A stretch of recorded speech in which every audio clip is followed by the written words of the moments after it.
At 68 years old, I sold the company I built from nothing for $58 million. To celebrate, I took my only son and his wife to the fanciest restaurant in the city. He smiled, he toasted my success, and then when he thought I wasn't looking, he tried to kill me. What my son didn't know is that someone else was watching, and that one quiet warning would set in motion a plan to dismantle his entire world, piece by piece. Before I continue this story, please let me know where you're watching from in the comments below. And be sure to like this video and subscribe to the channel if you believe that a legacy is something you build, not just something you inherit. The restaurant was the kind of place where the silence had weight.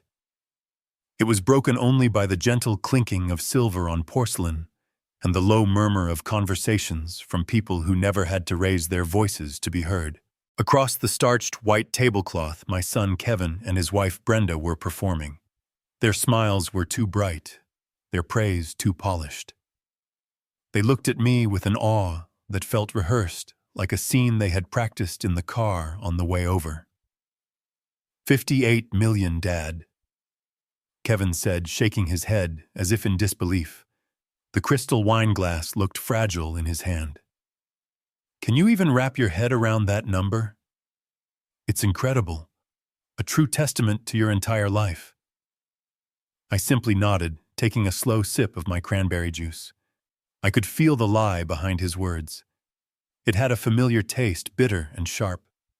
For 40 years, I had poured my life into Callahan Logistics, starting with a single used truck and a conviction that I could do it better than anyone else. I remembered the sleepless nights, the grease under my fingernails, the constant worry that gnawed at my stomach. I built that company on sweat and integrity, two things Kevin had never understood. He saw the $58 million, but he had never seen the sacrifice. Brenda reached across the table and placed her hand on mine. Her skin was cold, her touch fleeting. "We are just so proud of you, Jack. Really. Now you can finally relax. Enjoy the fruits of your labor. Let us take care of you." The phrase hung in the air. Let us take care of you. It sounded less like an offer and more like a proposal. I looked at my son, searching for the boy I remembered, the one who used to ride shotgun in my first truck, his small hand clutching a toy car. But that boy was gone. In his place was a man whose eyes held the cold, hard gleam of entitlement. My late wife Alicia had seen it years ago. I remember her standing by the window after one of Kevin's many requests for money, a quiet sadness in her eyes. "Be careful, Jack," she had told me. "He sees you as a bank, not a father." At the time, I thought she was being too harsh. Now, sitting in this temple of wealth, her words echoed in my mind like a prophecy. The conversation drifted a shallow river of meaningless pleasantries. They asked about my health, but didn't wait for the answer. They talked about their plans, a trip to Europe, a new car, all spoken with the casual assumption that their financial worries were now a thing of the past. They were spending my money before it had even settled in my account. I felt a familiar ache in my chest, the dull throb of disappointment that had become my constant companion whenever I was around my son. I had hoped this night would be different, that the magnitude of this achievement might finally earn me a sliver of genuine respect. But I was wrong. I was not a father celebrating with his family. I was a vault waiting to be opened. After the main course was cleared, Kevin stood up, his smile widening. "Brenda, my love," he said, extending a hand. "They're playing our song. Will you dance with me?" It was a classic. A slow ballad from a bygone era. Another performance, another gesture designed to show me what a happy, loving couple they were. Brenda accepted with a demure nod, and they made their way to the small dance floor near the grand piano. I watched them move together, their bodies swaying in perfect rhythm. From a distance, they were the picture of happiness. But I knew the truth. I had paid off Kevin's gambling debts 3 times. I had co-signed the mortgage on their oversized house. Their picture-perfect life was a fragile illusion held together by my money. I turned my attention back to my drink. Just cranberry juice. My doctor had been firm after my last checkup. Your heart is strong, Jack, but it's not invincible. No more whiskey. From now on, you're a cranberry juice man. It was a small sacrifice for a longer life. I swirled the deep red liquid in my glass, watching the ice cubes clink against the sides. A life I intended to enjoy. That's when I noticed him. A man in a sharp security guard uniform was approaching my table. He was older, maybe in his early 60s, with a posture as straight as a steel rod and eyes that missed nothing. He moved with a quiet purpose, his gaze fixed on me. He stopped beside my chair, leaning in slightly, as if to share a secret. "Mr. Callahan," he said, his voice a low, steady rumble. It was calm but laced with an undeniable urgency. "I don't mean to alarm you, sir." He paused, his eyes flicking towards the dance floor, and then back to me. "But I was standing near the bar. I saw your son. When he was coming back to the table a few minutes ago, he thought no one was watching. I saw him pour something from a small vial into your juice." The world stopped. The music from the piano faded. The clinking of glasses disappeared. All I could hear was the frantic pounding of my own heart. I stared at the man whose name tag read Marcus. His face was a mask of professional concern, but in his eyes I saw genuine worry. He was telling the truth. I didn't gasp. I didn't shout. Years of negotiating tough contracts and dealing with crises had taught me to control my reactions. A cold wave washed over me, so chilling it felt like ice water in my veins. I looked down at the glass in my hand. The deep red liquid, once a symbol of my healthy choices, now looked like a cup of poison.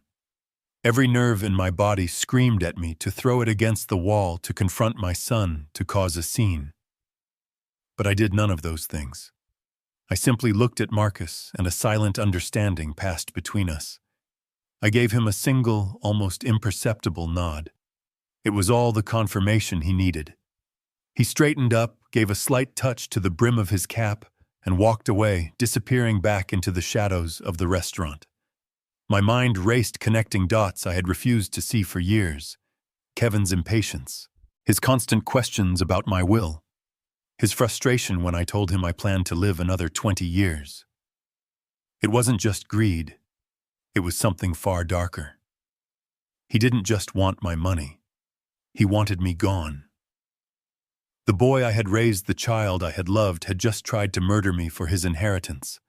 The thought was so monstrous, so unnatural, that for a second my breath caught in my throat. But the cold, hard logic was undeniable. The $58 million had not been a celebration. It had been a death sentence. Just then the song ended. I saw Kevin and Brenda making their way back to the table, their faces flushed with laughter. They looked so normal, so happy. My own son walking towards me with a smile minutes after trying to poison me. The coldness inside me solidified into something else, something hard and sharp. It was resolve. As they sat down, I put on the performance of my life. I clutched my stomach, letting out a soft groan. "Brenda, your father is a terrible actor." Kevin laughed. I shook my head, forcing a pained expression onto my face. "No, it's not that." I rasped, my voice deliberately weak. My stomach, it just seized up on me. An old problem. I think I need to get home. Brenda's face filled with a theatrical display of concern. "Oh my goodness, Jack. Do you need a doctor? Let us drive you home." No, I said, waving my hand dismissively. This was the critical part. I couldn't let them near me. "It'll pass. I just need to lie down. I've already called an Uber. It's waiting outside." Kevin stood up, helping me out of my chair. His hand on my arm felt like a brand.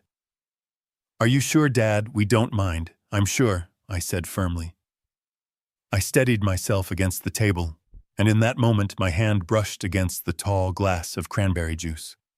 With a motion that looked entirely accidental, I knocked it over. The red liquid spilled across the white tablecloth like a pool of blood. Oh, clumsy me, I muttered. While they were distracted calling for a waiter, I grabbed the thick cloth napkin that had absorbed most of the spill. It was heavy and damp in my hand. Under the guise of wiping my trousers, I quickly folded it and shoved it deep into my coat pocket. It was my only evidence, my only proof of the terrible truth. I didn't wait for them to say another word. I turned and walked away, moving as quickly as my shaking legs would allow. I didn't look back. I didn't want to see the look of satisfaction I knew would be creeping onto their faces.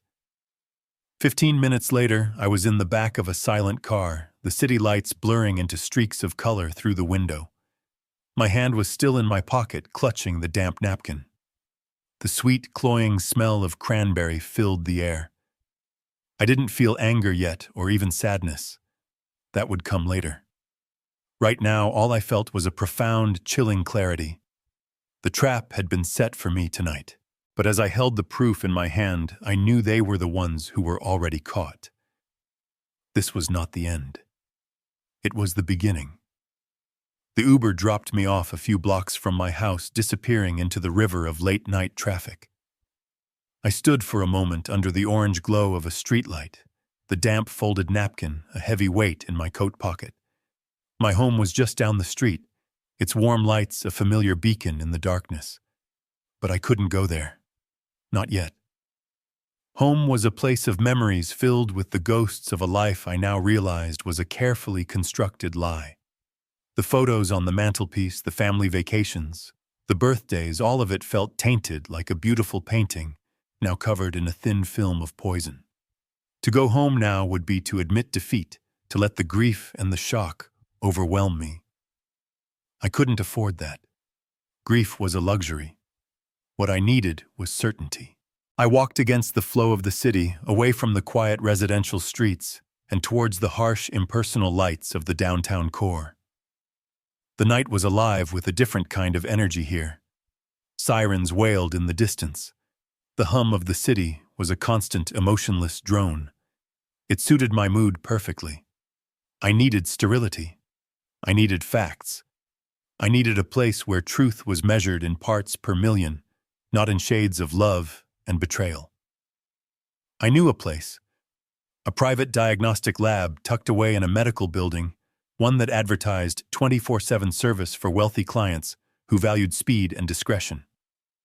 Callahan Logistics used to have a contract with them for employee drug testing. I walked through the automatic glass doors into a lobby that was silent and cold. The air smelled of antiseptic and ozone. A young man sat behind a thick pane of glass, his face illuminated by the glow of a computer monitor. He looked up, his expression neutral. I pulled the damp napkin from my pocket. It was sealed inside a plastic bag I'd taken from a street-side trash can. I placed it on the counter in the transaction drawer. "I need a full toxicology screening on this," I said, my voice steady, betraying none of the turmoil inside me. "I need to know everything it contains, organic and inorganic. I need it done tonight. Money is not an issue." The technician, whose name tag read Ben, simply nodded. He slid the drawer back, examined the sample with professional detachment, and began typing at his computer. "A Priority 1 toxicology panel will be expensive, sir." "Just do it," I said, pulling out my credit card. He ran the card, slid a form towards me, and pointed to a line at the bottom. "I'll need a contact number or email to send the encrypted results when they're ready. Should be about 3 to 4 hours." I wrote down my private email address, pushed the form back, and turned to leave. There was a small, sterile waiting area, but I couldn't sit there. I couldn't be still. I needed to keep moving. I found a small, all-night diner a block away, the kind of place that felt unstuck in time. I ordered a black coffee I had no intention of drinking, and sat in a booth by the window, watching the city's nocturnal life unfold. My mind started to work, processing the situation with the same methodical logic I used to build my business. My first instinct, the instinct of any citizen, was to call the police, to report the crime, but I immediately dismissed the thought. A police report would create a public record. The story would leak to the press. I could see the headlines now. Logistics mogul Jack Callahan poisoned by his own son. My name, my company's name, my legacy, all of it would be forever tied to this single sordid act of betrayal. Alicia's memory would be dragged through the mud. It would become a public spectacle, a feast for tabloids and gossip columnists. No. This wasn't a crime that could be healed by a public trial and a prison sentence. This was a deep, malignant cancer within my own family. It required not a policeman's handcuffs, but a surgeon's scalpel, a private, precise, and radical excision. I thought back searching for the signs I must have missed. I saw Kevin as a boy, a child who could lie with a placid, innocent face. I remembered him blaming the neighbor's kid for a window he had broken, a lie he held onto even when confronted with the truth. I remembered his teenage years, the string of borrowed and unreturned items, the casual disregard for other people's property or feelings. I had called it carelessness, immaturity. I had made excuses for him, telling myself he would grow out of it. Alicia had known better. She had tried to warn me. I had been a fool. A loving, hopeful, but ultimately blind fool. The most chilling thought was the vial. Marcus, the security guard, had been specific. A small vial. That meant this wasn't an impulsive act of anger. This was premeditated. My son, my only child, had researched my health conditions. He had acquired a specific substance. He had carried that vial to the restaurant with a clear and singular purpose. He had waited for the right moment, a moment of distraction, to turn a celebratory dinner into an execution. He had smiled at me, toasted my health, all while knowing he had just delivered my death sentence into my glass. The sheer coldness of it, the absolute lack of a soul, was what truly terrified me. My phone buzzed on the table. It was an email. The subject line was a sterile string of numbers, a case file ID. My heart hammered against my ribs. I took a deep breath, opened the encrypted file, and began to read. The document was filled with chemical names and technical jargon, but there was a summary at the top written in plain English for the client. My eyes scanned the words. Substance detected, metoprolol tartrate. Concentration 2,500 milligrams per 100 milliliters. I didn't know the name, but I kept reading. The technician had added a clinical note. Metoprolol is a beta blocker commonly prescribed for cardiovascular conditions. The standard therapeutic dosage is typically 25 to 100 milligrams. The detected concentration is exponentially higher for an individual with a pre-existing cardiac condition. Ingestion of this dosage would almost certainly induce acute myocardial infarction within 1 to 2 hours, the symptoms of which would be virtually indistinguishable from a naturally occurring fatal heart attack. A heart attack. That's how it would have looked. The grieving son, the tragic but not entirely unexpected death of an aging businessman. It was the perfect murder. I closed the phone. The coffee in front of me had gone cold. A tiny, desperate part of me had been clinging to the hope that it was all a mistake, a misunderstanding, a terrible, elaborate prank. But that hope was gone now, obliterated by the cold, hard science on the screen. The document was a death certificate that had thankfully not been needed.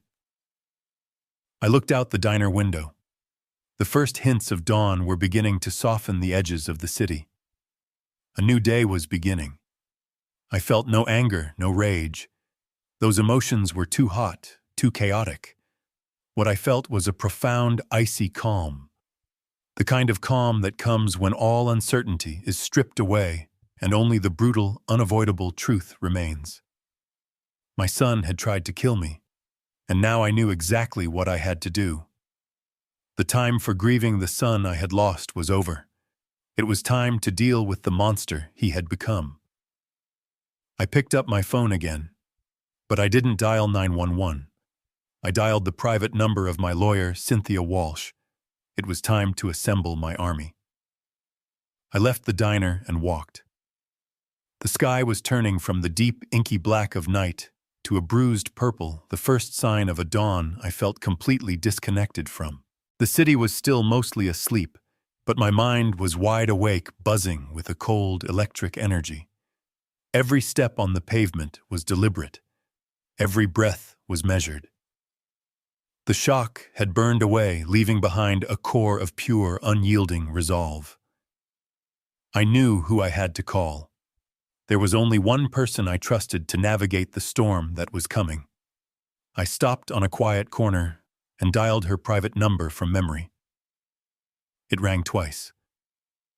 A voice clear and sharp even at this ungodly hour answered. "Walsh. Cynthia. It's Jack. I need to see you. Now." There was no hesitation, no sleepy confusion in her voice. Just immediate acceptance. "My office. 30 minutes. The line went dead. Her office was on the 40th floor of a glass and steel tower that overlooked the entire city. When I arrived, the building was silent, the main lobby empty except for a lone security guard. But the private elevator to her floor worked with my keycard just as she'd said it would. The doors opened not into a reception area but directly into her personal office. She was standing by the floor-to-ceiling window, a silhouette against the slowly brightening skyline, a half-empty mug of coffee in her hand. Cynthia Walsh was in her late 40s, with her father's steady gaze and a mind that moved faster than anyone I'd ever known. Her father David had been my best friend, my partner in the early impossible days of the company. I had known Cynthia since she was a little girl with pigtails and a fierce love for argument. I watched her grow up, watched her pass the bar with top honors, and when David passed away, she took over his role as my legal counsel, my confidant, and the closest thing I had to a daughter. She was family forged in decades of shared history and absolute trust. "Jack," she said, turning from the window. Her eyes, sharp and analytical, scanned my face. "You look like you've been through a war." "The war is just beginning," I replied. I didn't waste time with pleasantries. I sat down in one of the leather chairs opposite her large mahogany desk, and I told her everything. I started with the dinner at the restaurant, the stilted conversation, the fake smiles. I recounted the security guard's words, a story that felt no less insane, telling it the second time. Then I slid my phone across the polished surface of the desk, the lab report still open on the screen. She picked it up, her expression hardening as she read the clinical, brutal words.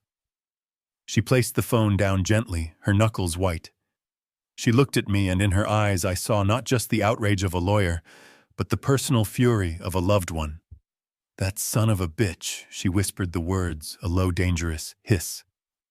He finally did it. He finally crossed the line. She stood up and began to pace a coiled spring of energy. "All right. First call is to the district attorney. I'll wake him up myself. We'll have a warrant for Kevin's arrest before the sun is fully up.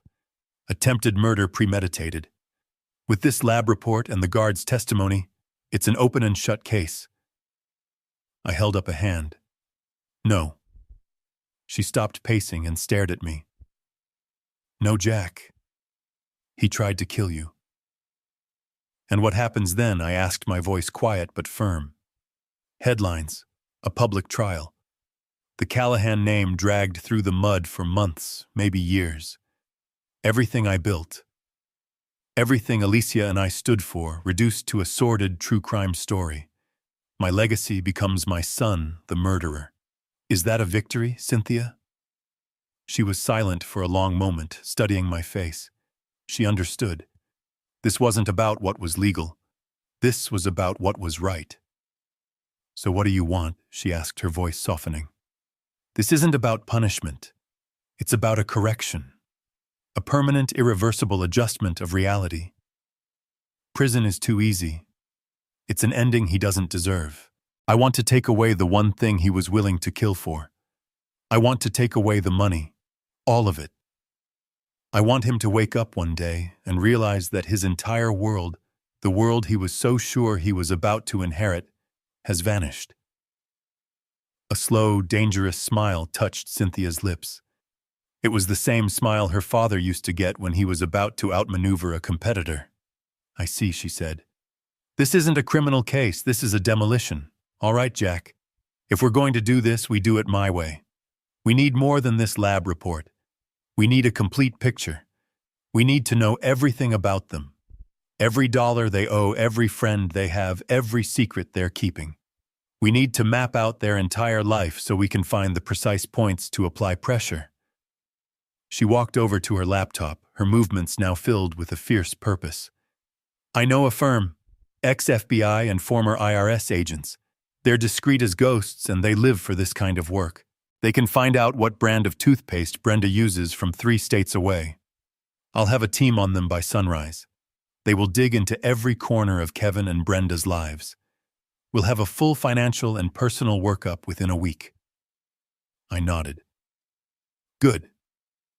While they're digging, I'll play my part. Cynthia raised an eyebrow. Which is the part they expect me to play, I explained. The grieving father, the oblivious old man. They need to believe their plan almost worked, that I had a minor health scare and nothing more. For them to get careless, they need to feel safe. They need to believe the prize is still within their grasp. I told her about the phone call I was anticipating from Kevin and the idea I had already planted in his head. I mentioned I was setting up a large family trust. I'm going to let them think that's still my main focus. I'll dangle the inheritance right in front of them. Cynthia's smile widened. Let their greed make them stupid. It's a classic strategy for a reason. It always works. She looked over at a framed photo on her bookshelf. It was of her, a grinning teenager, standing between me and her father on a fishing boat. My dad always said you were a better poker player than he was, she said softly. He told me you always knew when to hold, when to fold, and when to go all in. I looked at the photo, a pang of loss hitting me. David would have known what to do. He also said you were smarter than both of us combined. He was right. I remember when I was about 10, Cynthia recalled, her eyes distant for a second. You and my dad were in our living room spreading the blueprints for the first big warehouse across the floor. You were so excited. And I remember seeing Kevin. He must have been around 12, sitting in the corner of the room. He wasn't paying attention. He was just methodically breaking the arms off one of his action figures one by one because he was bored. We let that memory hang in the air. A small dark omen from the past. A warning we had all failed to heed. All right, Cynthia said, her voice snapping back to the present. The plan is set. Phase 1 is intelligence gathering. Phase 2 is the trap. You keep them calm and distracted. Let me handle the rest. As she turned back to her computer, her fingers flying across the keyboard, I walked to the window. The sun was now a brilliant orange line on the horizon. The city below was waking up, a million lights beginning to dim as the daylight took over. I felt no joy, no satisfaction, only the grim, heavy weight of purpose. My son had started a war when he poured that poison into my glass.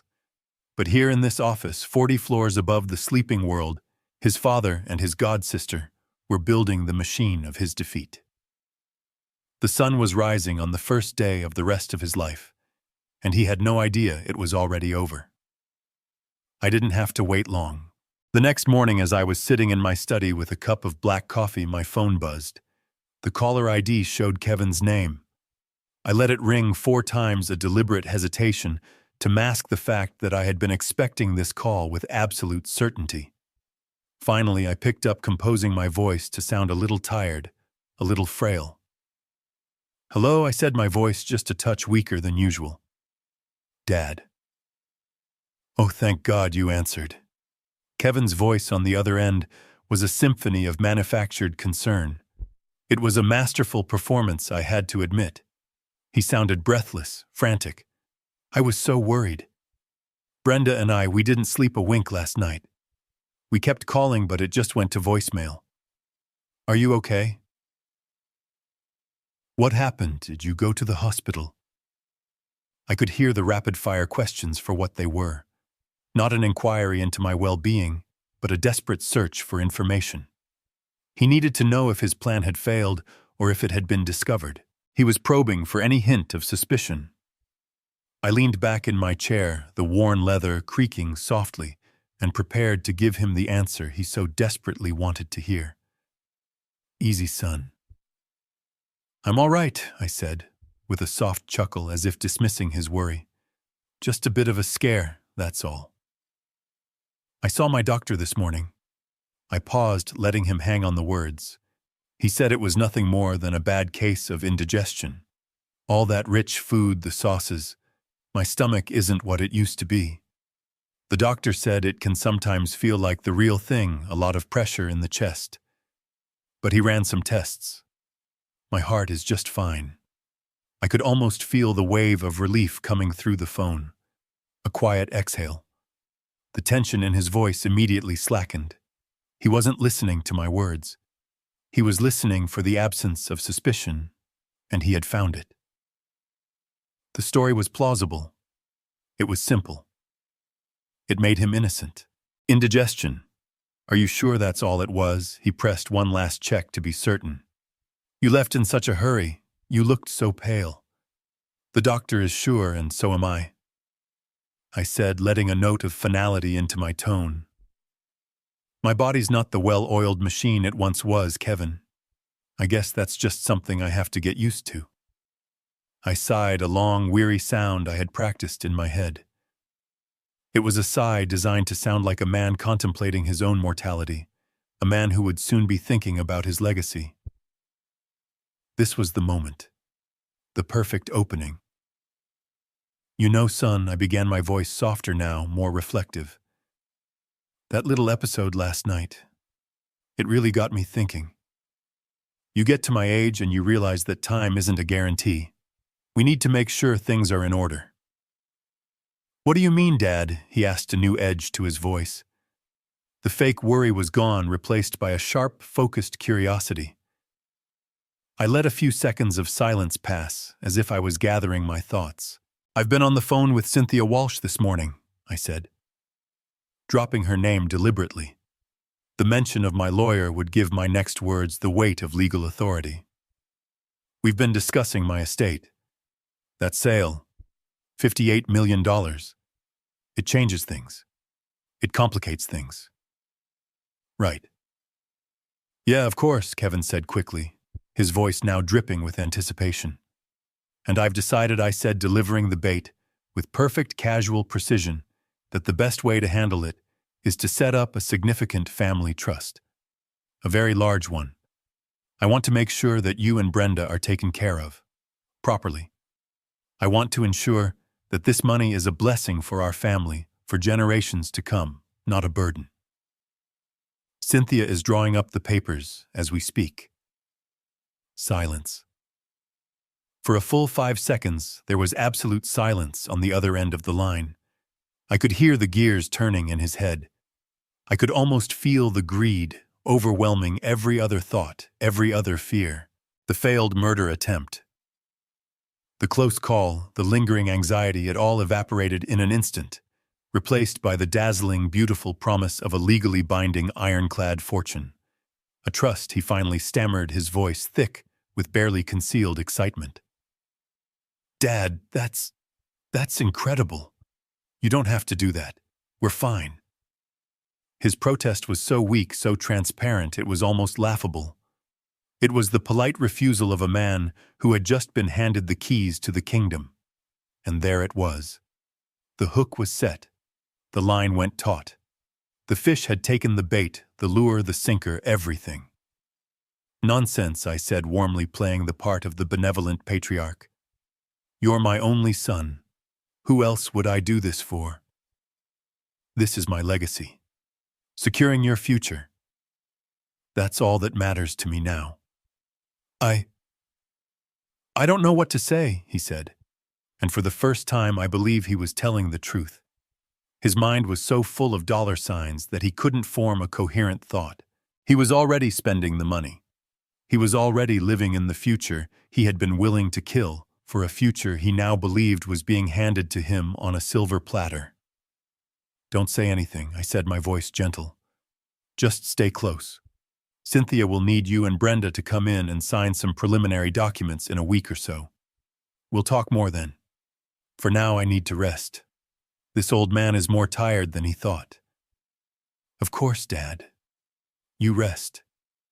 And thank you. Really, thank you.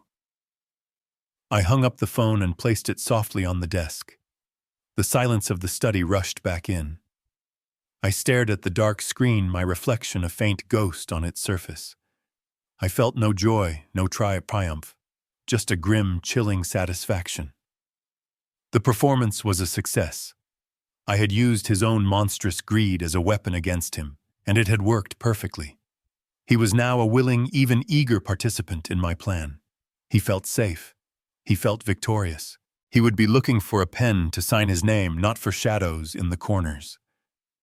I had bought us time. Time for Cynthia's investigators to dig. Time for me to build the perfect, inescapable trap. The game was now being played on my terms, by my rules, and my son had no idea he had already lost.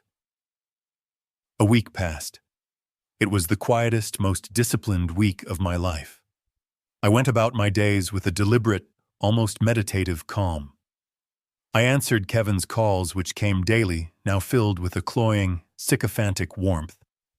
He asked about my health, about my appetite, about my conversations with Cynthia. Each question was a gentle probe, a nervous check to ensure the golden goose was still laying its eggs. I played my part perfectly. The aging father gratified by his son's sudden flood of affection, completely oblivious to the current pulling him under. I told him Cynthia was working through the complexities, that these things take time. He was patient. Of course he was. What's another week of waiting, when you believe $58 million is the prize at the end? While I was feeding him placid reassurances, Cynthia's investigators were moving like sharks through the murky waters of my son's life. On the 8th day, an email arrived from Cynthia. The subject line was a single word: report. The body of the email was empty save for a heavily encrypted PDF attachment. I opened it, and the quiet calm I had so carefully cultivated was replaced by a cold, hard knot of disgust in the pit of my stomach. The document wasn't just a financial report. It was a portrait of a life lived in a state of utter, reckless desperation. It began with a summary that took my breath away. Total unsecured debt, $750,000. This was spread across a dizzying array of credit cards, a dozen of them, each one maxed out to its limit. American Express, Centurion, Visa Black cards, with names that promised exclusivity and prestige. I scrolled through the itemized statements. They read like a fantasy life. 5-star hotels in the Caribbean. A $10,000 shopping spree at a boutique in Milan. A single dinner in New York City that cost more than the first car I ever owned. It was a lifestyle of champagne wishes and caviar dreams, all built on a foundation of plastic and broken promises. But that was just the beginning. I kept reading. They had a leased Porsche Cayenne for her, and a BMW M5 for him, the monthly payments for which were astronomical. They were 3 months behind on both. The repossession notices were already being sent. They owned a sprawling house in a gated community, the very picture of suburban success. A house I had given them the down payment for as a wedding gift, believing they would build a life there, a family. I now saw that they had taken out a second mortgage on the property 2 years ago, borrowing against the equity I had gifted them. They had bled it dry. They were now 90 days delinquent on both mortgages. The foreclosure process was about to begin. It got worse. The investigators had uncovered a series of high-interest personal loans. These weren't from banks. These were from private lenders, the kind of people who don't send polite letters when you miss a payment. The total came to another $500,000. These were loans taken out to pay off other loans, a frantic, desperate juggling act to keep the whole illusion from crashing down. They were drowning. The grand total, when all the numbers were tallied, was staggering. Kevin and Brenda, my successful son, and his lovely wife were more than $2 million in debt. They weren't just living beyond their means. They were living in a completely different financial reality, a fantasy world propped up by lies and leveraged to the hilt. I leaned back in my chair, the numbers swimming before my eyes. And suddenly, the attempted murder, the vial of poison, the cold-blooded plan. It all snapped into a new, terrifying focus. I had thought it was about greed. Simple, ugly, impatient greed. I had imagined them wanting to accelerate their inheritance to fund a life of even greater luxury. But I was wrong. This wasn't about funding a future dream. It was about escaping a present nightmare. The $58 million wasn't a bonus. It wasn't a jackpot. It was a lifeline. It was the only thing that could save them from the catastrophic collapse of their entire world. The foreclosure, the repossessions, the dangerous lenders calling in their debts. It was all about to come crashing down on them. They weren't just desperate for my money. They were terrified. They were cornered animals, and a cornered animal will do anything to survive. The realization settled over me cold and heavy as a tombstone. This wasn't a crime of passion or a simple act of avarice. It was a business decision, a cold, calculated risk assessment. In their minds, the potential reward erasing $2 million of debt and gaining access to millions more far outweighed the risk of getting caught. My life had been reduced to a number on a balance sheet, and they had decided it was time to cash it in. I looked at the report again. The names of the restaurants, the designer brands, the exotic locations. It was a hollow, empty life, a performance for an audience that didn't exist. They had built a beautiful house of cards on a cliff's edge and the wind was starting to blow. They had gambled everything on the belief that I would die soon, either by nature's hand or by theirs. A new kind of anger began to simmer within me. It was different from the initial shock and betrayal. This was a cold, precise fury. My son hadn't just tried to kill his father. He had taken every gift, every opportunity, every act of love I had ever given him, and he had twisted it into a weapon to be used against me. He had used my generosity to fund the very lifestyle that now threatened to destroy him, and he had decided my death was the price of his salvation. I closed the file. The first piece of the puzzle was in place. I now understood their motive not just with my heart, but with the cold, hard logic of a balance sheet. And it was far uglier than I could have ever imagined. I forwarded the email to Cynthia with a simple note. The foundation is rotten. Keep digging. If the first report from the investigators was a punch to the gut, the second one, which arrived 4 days later, was a dagger to the heart. I had spent those days in a state of cold fury, processing the sheer scale of my son's financial desperation. I thought I had understood the motive. I thought I had seen the bottom. But I was wrong. There were deeper, darker levels of betrayal I had not yet imagined. The email from Cynthia was again marked with a single word. Update. I opened the attached file, and this time it wasn't a spreadsheet of debts and delinquencies. It was a collection of field notes, interview summaries, and audio file transcripts from the investigative team. They had been looking into Kevin and Brenda's recent activities, trying to understand how they were planning to use the money they were so sure they were about to receive.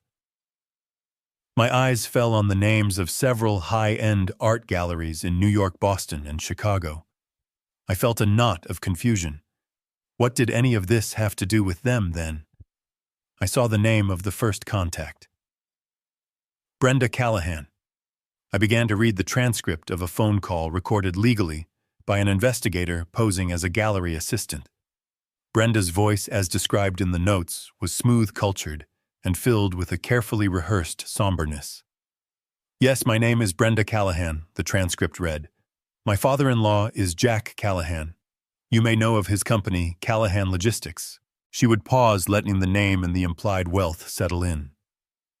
Unfortunately, Jack's health has taken a turn for the worse. He's on his way out, I'm afraid, and we're trying to get his affairs in order. It's a difficult time for the family. My hands began to shake. On his way out. She was speaking about me as if I were already a ghost. The transcript continued. My late mother-in-law, Alicia, was an avid art collector. She left behind a small but significant collection of post-war American paintings. My father-in-law has tasked me with handling the disposition of the collection. He wants it done discreetly, a private sale to a discerning collector. He'd rather avoid the publicity and the fees of a major auction house. He wants to ensure her legacy finds a good home. I had to stop reading. I pushed my chair back from the desk and walked over to the wall of my study. Hanging there was the first painting Alicia and I ever bought together. It was a small landscape by a young unknown artist we'd met at a street fair. We didn't have the money for it, not really. We paid for it in 5 installments. I remember the day we brought it home to our tiny apartment. Alicia's face was lit with a joy so pure it almost hurt to look at. She hung it on the wall and said, "There, that's our window to the world we're going to build, Jack."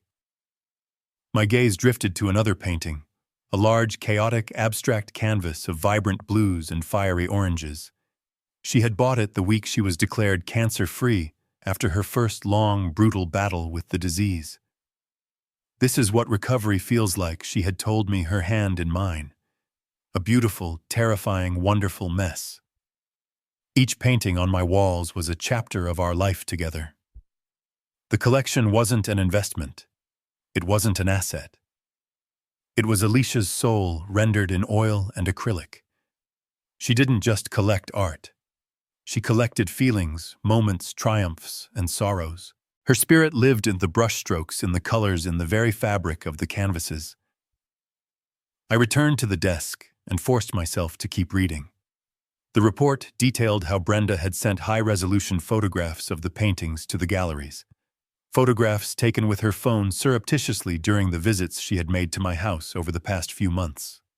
Those visits where she would bring me soup, fluff my pillows, and ask about my health with that same fake, cloying concern. All along, she wasn't checking on a family member. She was casing the joint. She was taking inventory of my wife's soul, preparing to sell it off to the highest bidder. The investigators had visited one of the galleries in person.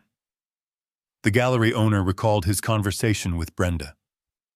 "She said her father-in-law was failing fast," the report quoted. "She claimed she was the sole heir to the collection and wanted to establish a baseline value for the estate. She was very clear that everything was to be kept strictly confidential until, as she put it, the inevitable happens." The inevitable. My death. I closed my eyes. I saw them. Kevin and Brenda walking through my home. Their eyes scanning the walls, not seeing the memories, not seeing the love, not seeing Alicia. They saw only price tags. They looked at a lifetime of passion and saw a quick way to pay off their credit cards. They looked at my wife's legacy and saw a down payment on a new Porsche. The attempt on my life had been about money.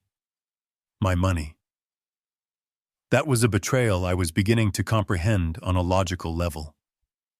But this felt different. This was a desecration. This was an act of erasure. They weren't just trying to kill me. They were trying to annihilate my wife's memory, to liquidate her spirit for cash. And Kevin, my son. He had stood by and let this happen. He had let his wife, this vulture in designer clothes, circle his own mother's legacy.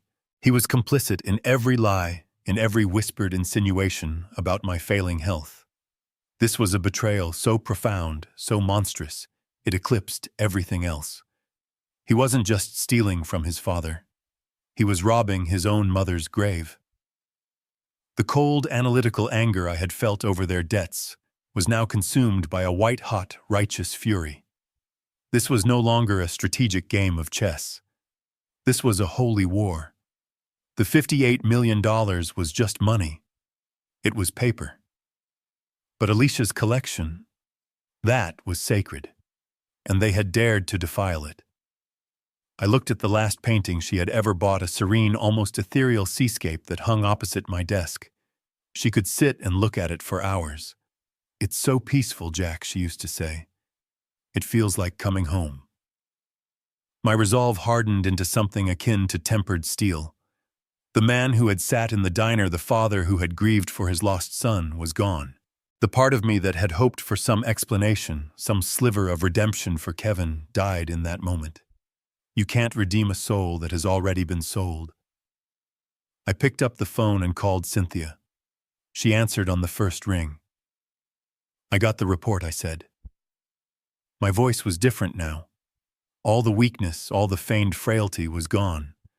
It was the voice of the man who had built an empire from nothing. The voice I hadn't used in years. "Jack, I'm so sorry," she began. "Don't be," I cut her off. "Be ready. I'm done gathering intelligence. I'm done playing games. I don't want to just correct them anymore, Cynthia. I want to build a wall of consequences so high and so thick they will never see the light of day again. I want to erase them." I thought the anger I felt over the betrayal of Alicia's memory was the final stage. I believed my resolve had already been forged into its final shape. I was wrong. There was one last report to come from Cynthia's team, and it would change the nature of my anger from a raging fire into a block of solid ice. It arrived the next day. The subject line was simple final report. I opened the document, and the first page was a high-quality scan of a legal form. It was a medical power of attorney, a document granting full and unrestricted authority to one Kevin Callahan to access any and all medical records and make critical health decisions on behalf of his father, Jack Callahan. My signature was at the bottom, a familiar, confident scrawl. Except it wasn't my signature. I have signed my name on hundreds of thousands of documents in my lifetime, from multi-million-dollar contracts to simple birthday cards. I know its every curve, every angle, every subtle imperfection. The signature on that document was a masterful forgery. It was a near-perfect imitation, close enough to fool any clerk or hospital administrator who wasn't looking for a lie. But it was a lie. I had never signed such a document. I had never in my darkest nightmares considered giving my son that kind of power over my life. The investigator's notes below the image were brief and chilling. The document had been filed with the records department at my primary hospital 3 months ago. 3 months. This wasn't a recent, desperate impulse. This was a long-term plan set in motion long before the company sale was even finalized. He had been laying the groundwork for months. As I scrolled to the next page, the true horror of his plan began to unfold. The investigators had subpoenaed the hospital's access logs. The report detailed every file Kevin had requested and received using that forged document. My complete cardiac history, the full results of my latest stress test, a detailed list of my prescriptions including their dosages and known side effects, my documented allergies. He had obtained a complete operational blueprint of my body's specific frailties. But the investigators hadn't stopped there. They had followed the digital breadcrumbs. The final section of the report detailed the internet search history from a series of burner phones and public library computers, all traced back to my son. The search terms were laid out in a simple bulleted list, a timeline of a murder being planned. How to get medical records of a parent. Fast-acting heart attack-inducing drugs. Tasteless beta blockers over the counter. Lethal dosage metoprolol for 200 palmophrol male with cardiac history. How to fake a natural death. Will an autopsy show metoprolol overdose? I read the list twice, then a third time. The words just hung there on the page, stark and undeniable. This was the smoking gun. This was the final missing piece of the puzzle. It connected everything. The forged document was how he got the knowledge. The internet searches showed his intent, and the lab report from the restaurant was the proof of his execution. I leaned back, and for the first time the full monstrous scope of his actions became clear. This wasn't just a son trying to kill his father for money. This was a strategist executing a meticulously researched plan. He had studied my medical records the way a general studies a map of enemy territory, searching for the precise point of weakness to launch his attack. He had approached my murder with the detached clinical precision of a scientist solving an equation. My life was a variable he needed to eliminate. The intimacy of it was what broke me. He had taken the most private information about my existence, the very data doctors used to keep me alive, and he had weaponized it against me. It was the ultimate perversion of the bond, between a parent and a child. A son is meant to be a protector, a guardian in one's old age. My son had made himself my assassin. In that moment, any lingering sentiment I had for him, any ghost of the boy he used to be, turned to ash and blew away. The man who had done this was not my son. He was a stranger. A cold, calculating predator who looked at me and saw not a father, but an obstacle. The emotional connection, the cord that had bound me to him for 40 years, was finally and irrevocably severed. The anger was gone now, replaced by something far colder and far more dangerous. A profound, empty certainty. There were no more questions. There were no more doubts. There was only the endgame. The time for investigation was over. The time for action was here. I picked up my phone. I didn't need to look up Cynthia's number. I dialed. She answered immediately. "Did you see it?" She asked, her voice tight with rage. "I saw it," I replied. My own voice was calm, steady, and devoid of any emotion. It was the voice I used when I was about to close a deal, the voice I used when I was about to win. "We have everything we need. The picture is complete. What do you want to do, Jack?" "It's time to set the meeting," I said. "Book the main conference room for next Tuesday. Tell them it's the formal signing of the Callahan Family Trust. Tell them to come prepared to celebrate." I paused, looking out the window at the clear blue sky. It's time for the reading of the will, so to speak. Except the only thing I plan on giving my son is the truth. Every last damning piece of it. The day of the meeting arrived under a sky the color of slate. I stood by the window in Cynthia's 40th floor conference room, looking down at the city below. The cars were like tiny metallic insects, each one moving with a purpose, completely unaware of the quiet, life-altering event about to take place high above them. The room itself was designed for power. A long, dark mahogany table polished to a mirror shine reflected the gray light from outside. 12 high-backed leather chairs stood like silent, imposing sentinels. This was not a place for family chats. This was a place where fortunes were made and futures were broken. Cynthia and I had been there for an hour preparing. We didn't speak much. We didn't need to. Every step had been choreographed, every document triple-checked. On the table in front of her chair sat a neat stack of 5 thick blue folders. To anyone else, they would look like standard legal paperwork. To us, they were an arsenal. She adjusted them slightly, aligning their edges with perfect precision. It was the calm, methodical gesture of a surgeon laying out her instruments before the first incision. At precisely 10 o'clock, the door opened. Kevin and Brenda entered, and they brought with them a wave of triumphant energy that felt alien in the solemn, quiet room. They were dressed for the occasion. Kevin wore a tailored suit I had never seen before, and Brenda was in a bright, expensive-looking dress, a stark splash of color against the room's muted tones. They were glowing, radiating a kind of manic, giddy happiness that comes from a long-awaited victory. Dad Kevin boomed his smile so wide it looked painful. He strode over and wrapped me in a hug. It was the first time he had initiated a hug in 20 years. I stood perfectly still, my arms at my sides, enduring the contact. It felt like being embraced by a stranger, his touch a violation that made my skin crawl. He smelled of expensive cologne and greed. Brenda was right behind him, placing a kiss on my cheek. "Jack, you look wonderful," she chirped, her eyes sparkling. "See, we told you, a little rest was all you needed." Her gaze darted past me, fixing on the stack of folders on the table. A flicker of pure, unadulterated avarice. It was there and gone in a second, but I saw it. They greeted Cynthia with a casual, almost dismissive air. "Cynthia, good to see you," Kevin said, already moving to take a seat.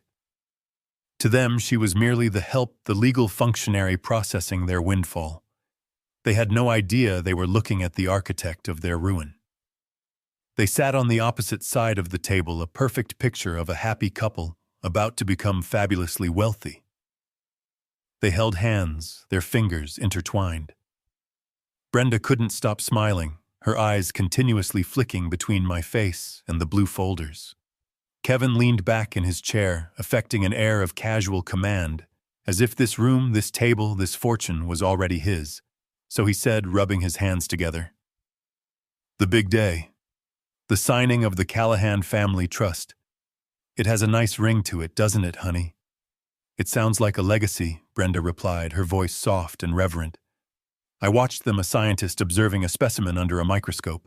I studied their expressions, their body language, the way their eyes lit up when they spoke of the future. A future built on my death. A future that would never come to pass. A strange sort of calm settled over me. I felt a profound, almost out-of-body detachment. I was memorizing this moment, this final fleeting scene of their blissful ignorance. This was the last time I would ever see them smile.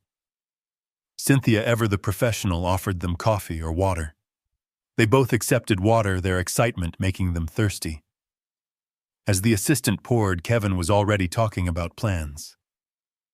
"We were thinking of a trip to the Greek islands to celebrate," he said, looking at me. "You should come, Dad. You deserve a real vacation." "That's thoughtful of you, son," I said, my voice even. The room fell silent as the assistant left the heavy door clicking shut behind her with an air of finality. The sound seemed to echo in the quiet space.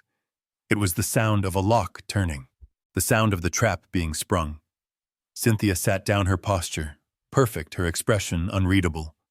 She placed her hands flat on the table, framing the stack of folders. She looked directly at Kevin, then at Brenda, her gaze holding them for a long, uncomfortable moment. The giddy energy in the room began to curdle, replaced by the first faint hint of unease. "Thank you both for coming," she began, her voice crisp and clear, cutting through the silence. "Before we proceed to any signing, there are a few preliminary items on the agenda that we need to address." Her tone was all business, but the look in her eyes was something else entirely. It was the look of a predator that knows the hunt is already over. Kevin's smile faltered just for a second. Brenda's hand tightened on his. The air grew thick, heavy with unspoken truths. The performance was over. The execution was about to begin. Cynthia let the silence in the room stretch for a long moment. She folded her hands on the table, her expression as calm and unreadable as a marble statue. Kevin and Brenda fidgeted, their triumphant smiles beginning to look like fragile masks. "Thank you both for coming," she said again, her voice cutting cleanly through the tension. "As I said, there are a few preliminary items to address before any signing." She reached for the top folder in the stack. The soft sound of her opening it was unnaturally loud in the quiet room. She slid a single document across the polished table towards them. It was the lab report.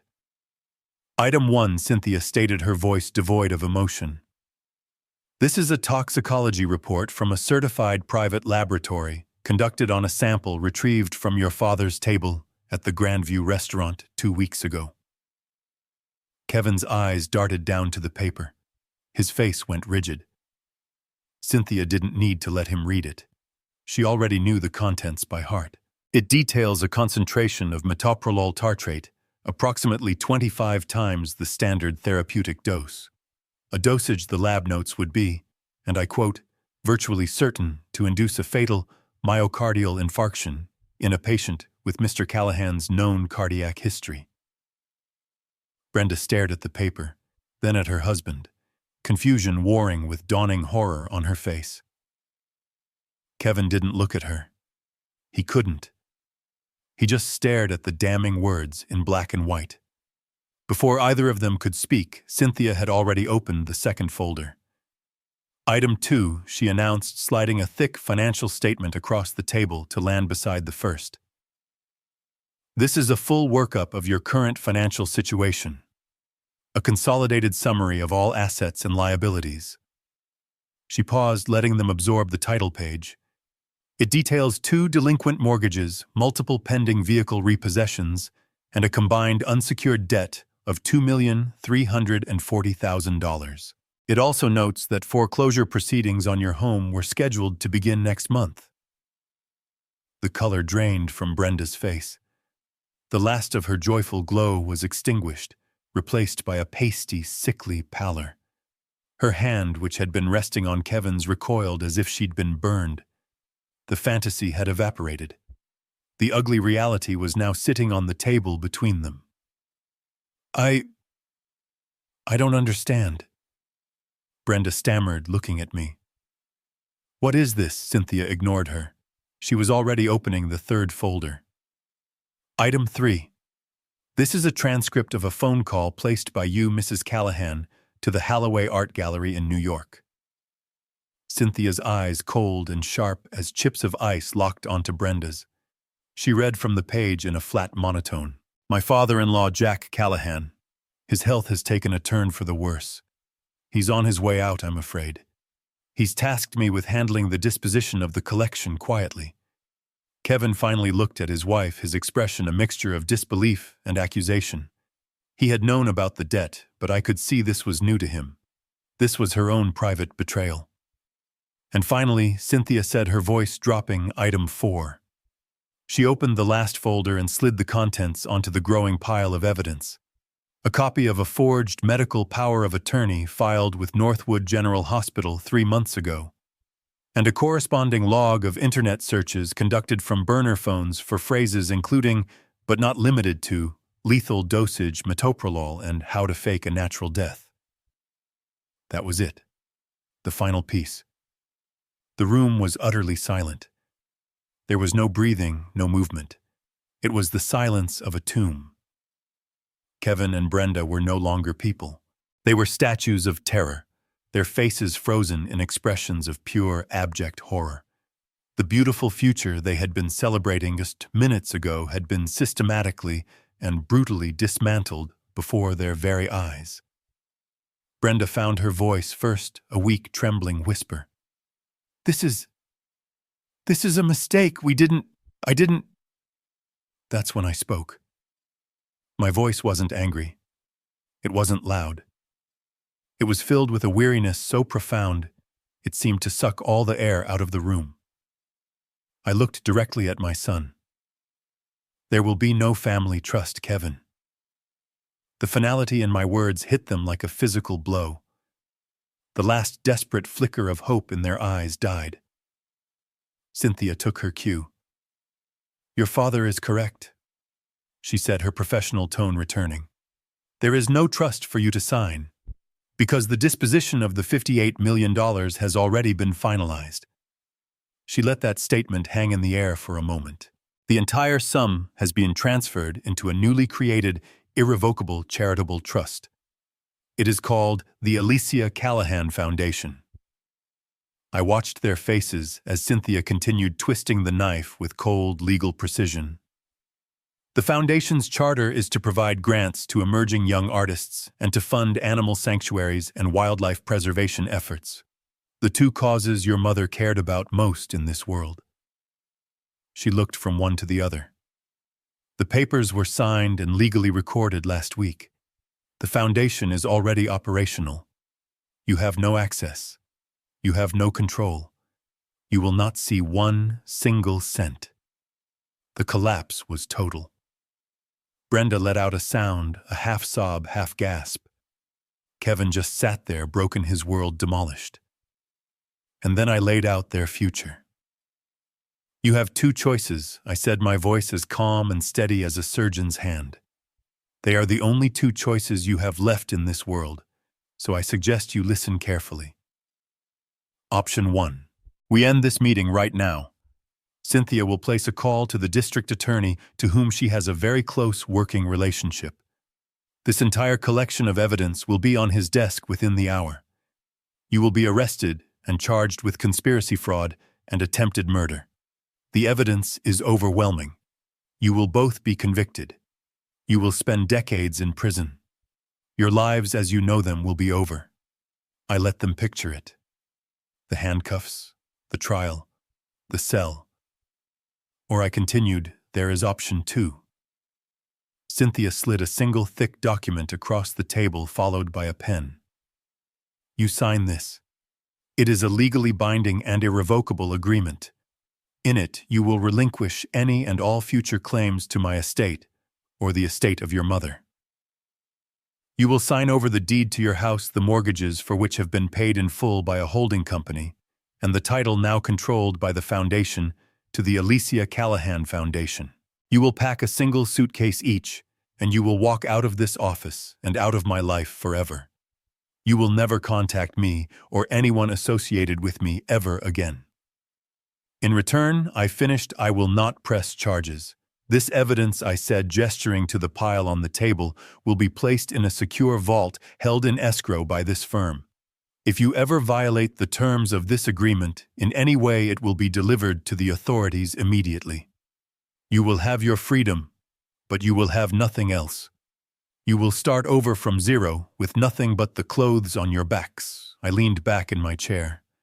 Cynthia and I said nothing more. The choice was theirs. Ruin or prison, erasure or extinction. The pen sat on the table between them waiting. They didn't speak. They didn't have to. The choice was between a life in ruins and no life at all. I watched as my son's hand, trembling slightly, reached for the pen. He didn't read the document. He just signed his name on the line Cynthia indicated. His signature, once so confident, was now the barely legible scrawl of a defeated man. He pushed the papers over to Brenda. Her tears fell silently onto the page, smudging the ink, as she added her own name to the surrender. They stood up, their movements slow and robotic. They didn't look at me. They couldn't. They walked out of the conference room, leaving behind their greed, their ambition, and their entire future. The heavy door clicked shut behind them, and in the silence that followed, I felt not victory, but the profound, quiet sorrow of a necessary end. That was 3 months ago. The seasons have changed. I am not in my large, quiet house. I am standing in a small, bright art gallery downtown. The air smells of fresh paint and possibility. The walls are covered in bold, vibrant canvases, the work of young artists who are seeing their dreams realized for the first time. This is the inaugural exhibition funded by the Alicia Callahan Foundation. A young woman with paint stains on her hands and a fire in her eyes is standing beside me, explaining her piece. It's a chaotic, beautiful burst of color that reminds me so much of my wife. I am listening to her, really listening, and I am smiling. It's a genuine smile, one that reaches my eyes. It feels unfamiliar, but welcome. I used to think a legacy was something you passed down. A torch of wealth and assets handed from one generation to the next. I spent my whole life building something to give to my son. I see now that I was wrong. A true legacy isn't what you leave to your family. It's what you leave in your community. It's the opportunities you create, the good you put out into the world that will continue to grow long after your name is forgotten. By taking away a fortune my son hadn't earned, I gave him the only thing my money could never buy him, the chance to build a life of his own. A life that has to be built on work and character, not on an inheritance. Whether he takes that chance is his choice, not mine. His story is his own now. But more importantly, we took the dark, ugly thing that his greed had created, and we transformed it. We turned a son's betrayal into an artist's first exhibition. We turned poison into paint. We turned a potential inheritance into an actual opportunity for hundreds of people I will never meet. In doing so, I am honoring my wife in a way that selling her collection never could have. I am keeping her spirit alive, not by preserving it in a silent house, but by letting it fuel the dreams of others. I didn't find peace in revenge. I found it in purpose. Thank you for joining me on this journey. If you liked this story, please like this video, subscribe to the channel, and share your thoughts in the comments below.